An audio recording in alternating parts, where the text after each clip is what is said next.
Alphonse Gabriel Capone, Al para los amigos, nació en Brooklyn, Nueva York, el 17 de enero de 1899. Era el cuarto de los 9 hijos de una familia de inmigrantes italianos provenientes del antiguo reino de Nápoles, que habían llegado en busca del sueño americano. Los padres de Al eran una familia ejemplar y trabajadora. Su padre, Gabriel, trabajaba como barbero, su madre, Teresina, fue costurera y el resto de sus hermanos se desempeñaron desde muy pequeños en multitud de trabajos muy humildes pero honestos. El pequeño Al era un buen estudiante. Estudió en un colegio católico donde, pese a tener un buen rendimiento académico, también tendía a faltar a clases, fugarse y pelear regularmente con los demás jóvenes. Un día, Al se metió en una pelea en el patio del colegio, una maestra apareció e intentó separar la pelea. Eso no le gustó al joven Capone, que respondió golpeando a la profesora en la cara y por esa razón le expulsaron del colegio a los 14 años. Fue a esa edad tan temprana cuando tuvo que empezar a trabajar. Trabajó en una confitería, en una bolera y finalmente en una fábrica de cartones y encuadernación. Trabajos humildes que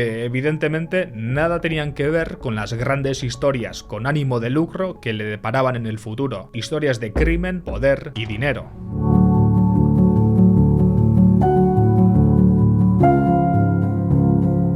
Capone creció en una época difícil. Por aquellos tiempos había muchos inmigrantes en los Estados Unidos, sobre todo muchos italianos a los que se le veía con malos ojos, porque pensaban que venían al país para dedicarse al crimen y violar las leyes. Y era cierto que muchos de los gángsteres de la época eran de origen italiano, pero una gran mayoría, como la familia de Capone, no eran más que personas que querían ganarse la vida de forma honrada. La familia Capone vivió en un barrio italiano de clase baja, un gueto donde el crimen y la violencia estaban a la orden del día, hasta que reunieron dinero suficiente para mudarse a un barrio más seguro al noroeste de Brooklyn, concretamente al vecindario de Park Slope. Una de las motivaciones principales de esta familia era proteger a sus hijos de las malas influencias que había en el gueto. Sin embargo, esto no evitó que el joven Al terminara interesándose por el mundo del crimen, y es que ahora, en un barrio mejor, podía compararse a sus vecinos y ver que era más pobre y que estaba fuera de lugar. Durante su adolescencia, Capone conoció a Johnny Torrio, un gángster italoamericano que, viendo en el joven Al Capone la madera de un rey del crimen, lo tomó como su protegido. Johnny Torrio, también conocido como Papa Johnny, era un hombre importante en el AMPA criminal. Participó en importantes y peligrosas pandillas como The Junior 40 Thieves o los Five Points Gang. Puede que te suenen por la referencia en la película Gangs of New York de Martin Scorsese.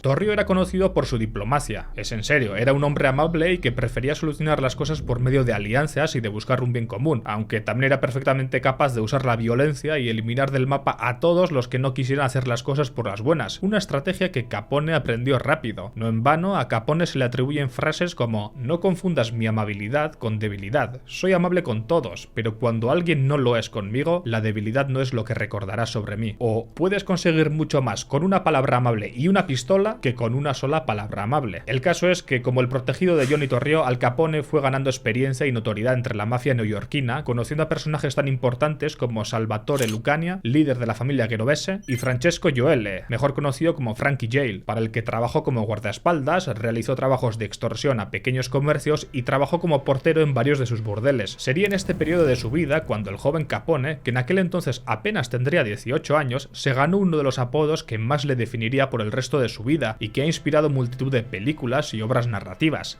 Scarface. Se cuenta que una noche, mientras trabajaba en uno de los bares de Frankie Jail, un bar de mala muerte llamado The Harvard Inn y ubicado en el extremo sur de Brooklyn, Capone se emborrachó e insultó a una de las chicas que trabajaban en el lugar. Algunas versiones, sin embargo, dicen que no le insultó y que solamente le dijo un comentario bastante atrevido y subido de tono, como "vaya culo, nena" o algo así. La cuestión es que la chica no era una camarera, sino la hermana de Frank Galuccio, un gángster al que no le hizo ninguna gracia el comentario de Capone. Galuccio se enfureció y le exigió que se disculpara con la chica. Al parecer, Capone le respondió: tranquilízate, colega, que estoy bromeando. Así comenzó una pelea que terminó con Galuccio haciendo 3 cortes en la mejilla izquierda de Capone. Como buen aspirante a gángster, Capone quería venganza. Le pusieron más de 30 puntos para cerrar las heridas y cuando se sintió listo para ir a vengarse, su jefe, Frankie Jail, no solo no se lo permitió, sino que le obligó a que fuera a disculparse por sus palabras. Capone acató y lo sorprendente es que después de esto se llevaron bien. En el futuro hasta contrataría al propio Galuccio como uno de sus guardaespaldas. Desde entonces, Al también fue conocido como Scarface, aunque no era algo que le gustara demasiado. Se echaba polvos de talco para disimular las cicatrices y procuraba que, si le sacaban una foto, solo se mostrara el lado derecho de su cara.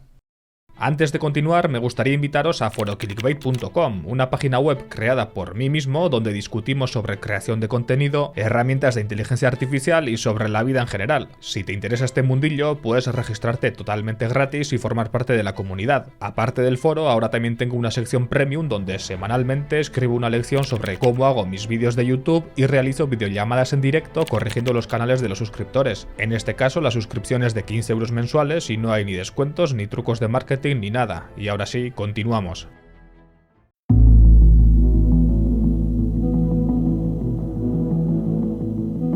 En 1918, Al Capone se casó con Mary Josephine Coughlin, una joven de origen irlandés que, unas semanas antes, había dado a luz a Albert Francis Capone, su primer y único hijo. Por aquel entonces, Al Capone tenía 19 años y era un conocido malhechor por las calles de Brooklyn. Aún así, era un hijo que respetaba profundamente a sus padres y se hacía cargo de toda la familia. En 1919, Johnny Torrio le pidió que le acompañara a Chicago. Chicago estaba bajo el control de Giacomo Colosimo, un gángster italoamericano mejor conocido como Big Jim Colosimo. Colosimo hacía de todo: chantaje, juego, trata de blancas, prostitución. Johnny conocía a Colosimo porque estaba casado con una de sus tías. Por eso, cuando el imperio de Colosimo empezó a dar señas de debilidad, Johnny y Al se unieron a su banda para usar lo que habían aprendido en Nueva York y poner orden en el imperio. Y aquello funcionó por un tiempo, exactamente hasta que Colosimo dejó a la tía de Torrio por una mujer más joven y hasta que entró en vigor la ley Volstead, también conocida como la ley seca, que prohibía la fabricación, consumo y distribución de alcohol en la mayor parte de Estados Unidos, en 1920. A Torrio le pareció una gran oportunidad, así se lo dijo a Colosimo. Tenía que sumar el contrabando de alcohol a su lista de actividades criminales, pero este dijo que no. 5 meses después, Colosimo fue asesinado. Hubo muchos sospechosos, entre ellos el joven Al Capone, aunque nunca se pudo demostrar nada. Con Colosimo fuera de la ecuación, Johnny Torrio se hizo con el control de la organización y ahora sí aprovechó el momento para hacer dinero con el contrabando de alcohol. El problema es que con la llegada del contrabando, el negocio del crimen organizado alcanzó unos niveles de violencia nunca antes vistos. Así comenzaron las guerras por territorios, los atentados con bombas y los tiroteos con los modernos subfusiles Thompson, a los que llegaron a llamar las máquinas de escribir de Chicago. Lucharon contra organizaciones criminales como la del irlandés Dion O'Banion, los hermanos O'Donnell o los sicilianos Guena. Torrio aguantó cerca de 5 años, hasta que estuvo a punto de fallecer en un tiroteo a manos de una banda rival y decidió que había tenido suficiente. Así que se fue a Italia y dejó el negocio en manos de su mano derecha,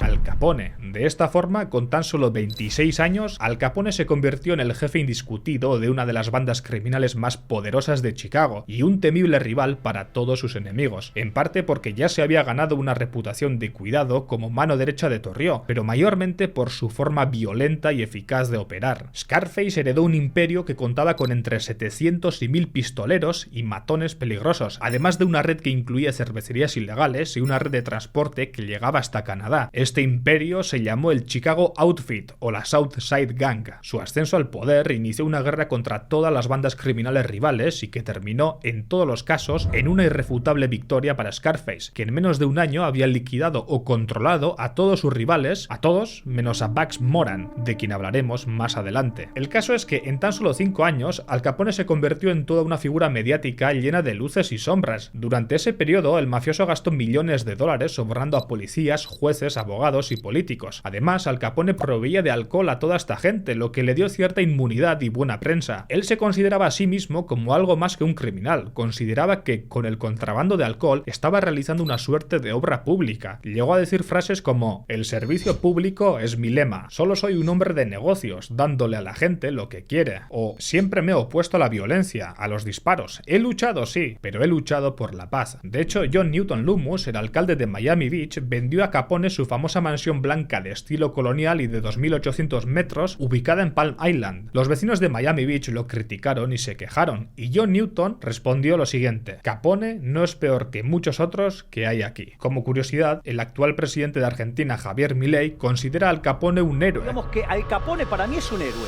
Aunque quiero suponer que lo hace por llamar la atención sobre sus ideas en cuanto a que el Estado no debería de prohibir el uso de sustancias. Este es un tema muy manido en la gente con ideas liberales, como en el caso de Ross Russell Bridge y Silk Road, el mercado negro de la Dark Web, del cual tenemos un vídeo en el canal. Cada uno tendrá sus razones, pero lo cierto es que Capone era tan temido como querido. Durante la Gran Depresión, tras el crack del 29, creó los primeros comedores benéficos donde se ofrecían sopas, café, rosquillas y otros alimentos para las personas más necesitadas. De hecho, se sabe que tenía la costumbre de acudir a los comedores para asegurarse de que las personas recibían la ayuda que estaba financiando. Estos comedores ofrecían 3 comidas al día, sin negar segundas raciones a nadie, sin hacer preguntas y sin que nadie tuviera que demostrar su situación de necesidad. Se estima que unos 120.000 ciudadanos de Chicago se beneficiaron de estas ayudas. Un socio de Al Capone dijo lo siguiente a un periódico de Chicago: no podía soportar ver a esos pobres diablos pasar hambre, y nadie más parecía estar haciendo nada, así que el chico grande decidió hacerlo él mismo. De hecho, el libro Capone, The Man and the Era de Lawrence Berggren profundiza en los muchos rasgos del carácter del mafioso, desde su lado más oscuro y violento hasta su faceta menos explorada, la filantropía. En distintos momentos fue alcahuete, esposo tierno, asesino, contrabandista de licor, mártir, ciudadano ejemplar, antihéroe y enemigo público número 1, declaró Berggren a Reuters en una entrevista. A Al Capone también se le atribuye ser el primero en establecer el uso de fechas de caducidad en los alimentos, en concreto después de que uno de sus parientes se enfermara después de beber leche caducada. Al parecer este fue un movimiento estratégico para pasar a un negocio legítimo. Capone vio la rentabilidad potencial del negocio de la leche, aprovechando el control que ejercía el Chicago Outfit sobre las instalaciones de embotellado. Aunque la historia de un pariente que enfermó a causa de la leche caducada no está confirmada, el hecho de establecer el uso de fechas de caducidad en los alimentos le sirvió para mejorar su imagen. También solía arrojar dólares por la ventana de su coche y daba propinas de hasta $50. Otros autores también apoyan estas hipótesis. Deirdre Bair, escritora del libro Al Capone, lo describe como un marido y un padre cariñoso que se consideraba un empresario, y muchos de sus lugartenientes y conocidos llegaron a afirmar que Al Capone era una persona muy amistosa, educada y generosa. Sea como sea, Snorky, como también le llamaban por su afición por los trajes elegantes, llegó a ser tan popular que en su momento la Warner Brothers llegó a ofrecerle unos $200.000 para producir una película donde se interpretara a sí mismo, oferta que rechazó. Evidentemente no todo es blanco o negro, y la construcción de este tipo de mitos en torno a figuras como la de Al Capone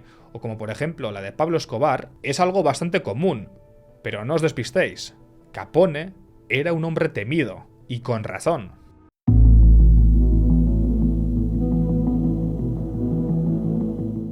En 1929 solo existían 2 grandes organizaciones criminales en Chicago, la South Side Gang de Capone y la North Side Gang de George Bugs Moran. Todas las demás organizaciones trabajaban para al menos una de estas 2 organizaciones. La North Side Gang y la South Side Gang llevaban luchando desde años atrás, de cuando Johnny Torrio ordenó el asesinato de Dean O'Banion, el anterior líder de la North Side Gang. Bugs Moran sustituyó a O'Banion y buscó venganza durante años, aunque sin mucho éxito. Al final Al Capone decidió dar un golpe sobre la mesa y darle una lección a los Northsiders, una lección bastante sangrienta. La noche del 14 de febrero de 1929, 5 hombres se dirigieron en un imponente Cadillac negro de 4 puertas hacia un garaje de la SMC Carthage Company en North Clark Street. En el garaje estaban los hombres de Bugs Moran, que habían recibido el chivatazo de que había una partida de alcohol de la banda de Al Capone. Ese chivatazo, sin embargo, era una trampa. Una vez dentro, 4 hombres vestidos de policías entraron en el almacén y obligaron a los 7 Northsiders a ponerse de pie contra la pared. Los supuestos policías vaciaron los cargadores de sus subfusiles Thompson, volvieron a cargarlos para rematar y huyeron. Ese día Bugs Moran debía estar en el garaje, pero se retrasó y se salvó por los pelos. Aquel sangriento episodio ocurrido hace casi 100 años marcaría profundamente la memoria social de Chicago. Tanto es así que el fiscal del estado, George E.Q. Johnson, encargado de detener a Capone, lo describió en su momento como el crimen más espantoso de la espantosa historia criminal de Chicago. El caso nunca llegó a cerrarse, aunque tanto los medios como la policía dieron por hecho que era cosa de Al Capone. Hubo testigos que vieron a Jack Machine Gun McGurn, un hombre de confianza de Capone, entre los sicarios. Otra hipótesis contempla la posibilidad de que Capone no tuviera nada que ver en este caso y que en realidad fue armado por la propia policía. Unos meses más tarde, un conocido ladrón de bancos llamado Fred Killer Burke estrelló su coche cerca de una comisaría de policía de Michigan. Durante su vida, Burke mató a un agente y, aunque consiguió escapar, la policía encontró en su casa un arsenal de armamento que, tras las pruebas, resultó ser el mismo que se había utilizado en la matanza de Chicago. Actualmente son varias las fuentes que barajan la posibilidad de que ninguno de los miembros de la Southside Gang estuviera involucrado y que todo hubiera sido preparado para dañar la imagen pública de Al Capone. La cuestión es que, fuera quien fuera el culpable, Capone se benefició como nadie de este crimen. Poco después, Bugs Moran se había plegado a su voluntad. Ese mismo año, Capone, junto con Johnny Torrio y otros gángsters italianos y judíos, fundó el llamado Sindicato Nacional del Crimen, una confederación bien conectada y organizada de grupos criminales. Scarface se vería implicado en otro de los episodios más violentos de la leyenda negra del crimen de aquella década. El 8 de mayo de 1929, los cadáveres de John Scalise, Albert Anselmi y Joseph Ginta fueron descubiertos en un camino solitario en Hammond, Indiana. La leyenda dice que estos tres habían pactado con Joe Aiello, otro de los rivales de Capone, y elaborado un complot para matarlo. Scarface se dio cuenta y el 7 de mayo reunió a 23 de sus jefes de banda en Burham, una población en el estado vecino de Indiana, para que participaran en una cena de negocios apartada de Chicago. En el centro de la mesa, delante de la gran cena, había una caja de terciopelo que despertaba la curiosidad de los presentes. Más tarde, Al Capone, acompañado por una de sus amantes, abrió la caja y compartió con sus lugartenientes 20 cinturones adornados por diamantes que dibujaban la letra C. Repartió los 20 cinturones uno a uno y, al terminar, Scalise, Anselmi y Ginta eran los únicos sin un cinturón. Inmediatamente después, Capone ordenó a sus matones que sujetaran a los traidores, solicitó que le pasaran un bate de béisbol y los golpeó hasta terminar con sus vidas. No está de más señalar que esta es una de las escenas más famosas de la película Los Intocables de Brian De Palma, en la que Robert De Niro interpreta al Capone.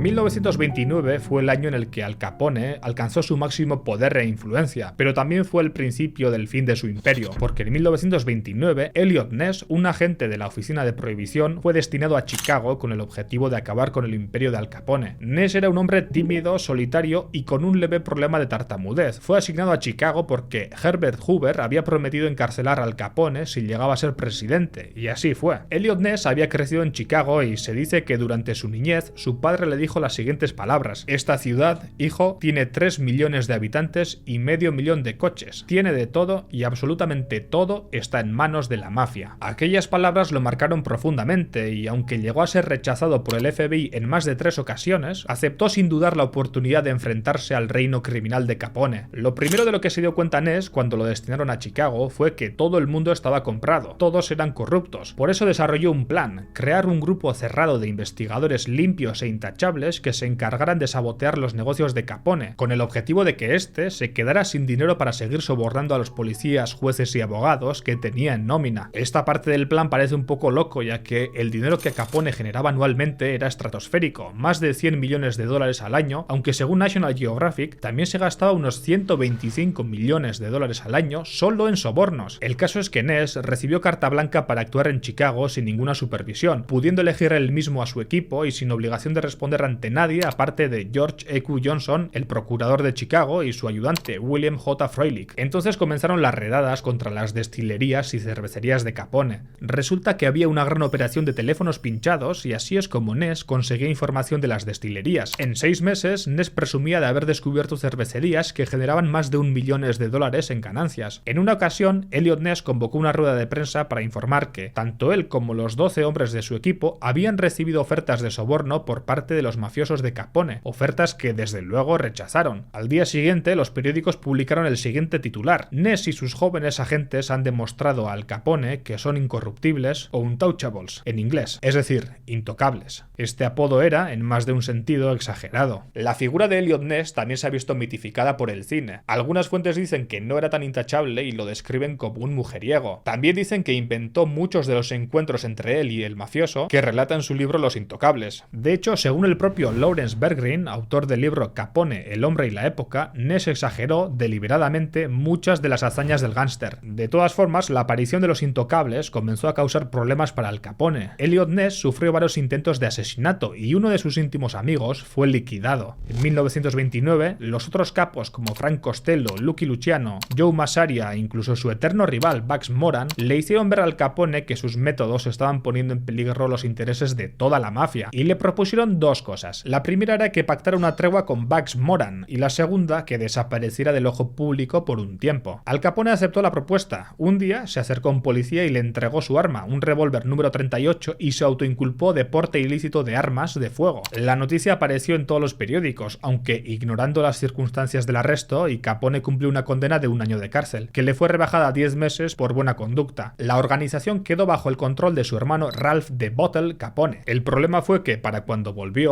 las cosas se le habían ido de las manos. Bugs Moran no había respetado la tregua y tanto el grupo de Ness como los políticos le estaban empezando a acorralar. Resulta que ya sabían por dónde atacar al Capone, por los impuestos. En 1927 había entrado en vigor una ley donde el Estado obligaba a los contrabandistas y a los mafiosos a declarar los ingresos obtenidos a través de sus actividades ilícitas y pagar el correspondiente impuesto sobre la renta. Esa estrategia había servido bastante bien contra otros mafiosos, pero con Al Capone era más difícil, ya que su entramado criminal incluía negocios tapadera para blanquear el dinero. Entonces llegó el papel de Frank J. Wilson, un investigador del Departamento del Tesoro que estaba dispuesto a examinar los más de 2 millones de documentos y evidencias de las redadas de los locales de Al Capone de los anteriores 6 años. Entre estas evidencias encontró unos recibos relacionados con el juego que decían: Frank pagó $17.500 a Al, y en base a esos recibos se erigió el caso donde consiguieron vincular a Capone con ingresos derivados del juego ilegal y el más horrible delito que puede cometerse en cualquier país del mundo: evadir impuestos. Como bien sabemos ya en este canal, cosa que podría considerarse ya un lema o incluso como una filosofía de vida, siempre hay que recordar que nadie escapa de Hacienda. En 1930, el hermano Ralph the Bottle fue acusado de evasión fiscal y pasó más de 18 meses en prisión. El 17 de octubre de 1931, Capone fue declarado culpable de 5 cargos de evasión fiscal y sentenciado a 11 años de prisión, además de una multa de $50.000. También se le exigió pagar los impuestos atrasados de $215.000 más intereses. Vale señalar que esta condena no hubiera sido posible sin la traición de Edward Joseph O'Hare, un abogado de la plantilla de Capone que sirvió como agente encubierto y cuya colaboración fue indispensable para descifrar la contabilidad de los libros de Capone. Al pasó sus primeros años de prisión en la penitenciaría de Atlanta, desde donde siguió dirigiendo su imperio criminal hasta que la ley seca fue anulada en 1933. Sus operaciones criminales no desaparecieron con la prohibición, ya que el juego, la extorsión y la prostitución seguían siendo elementos importantes de sus negocios. De hecho, en un irónico momento, después de que la ley seca fuera anulada, el intocable Eliot Ness tomó alcohol por primera vez en su vida, y fue la primera de muchas. Esto lo llevó a una deriva en la que terminó siendo detenido en 1947 por conducir bajo los efectos del alcohol y, años más tarde, muriendo tras deteriorar su salud por un marcado abuso de la bebida. En todo caso, volviendo a la historia de Al Capone, en agosto de 1934 fue trasladado a la prisión federal de Alcatraz como el prisionero número 85.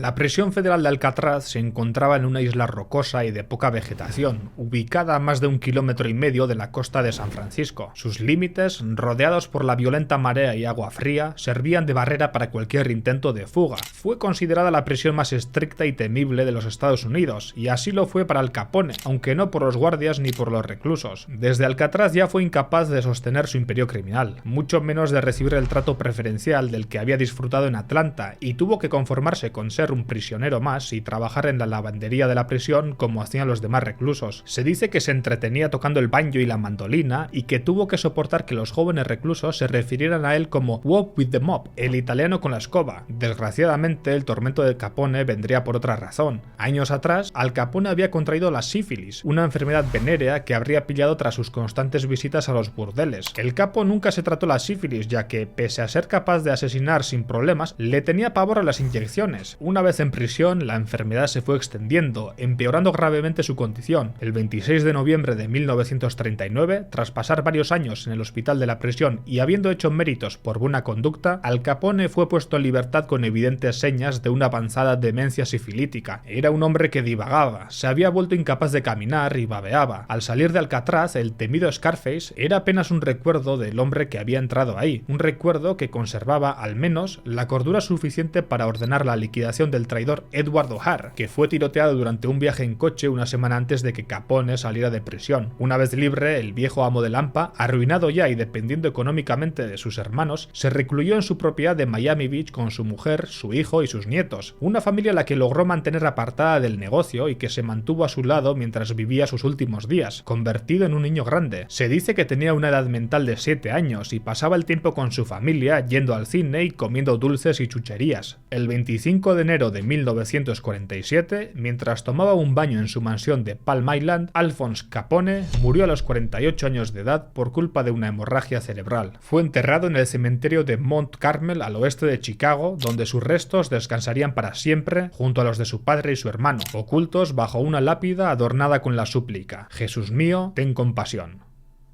Fin.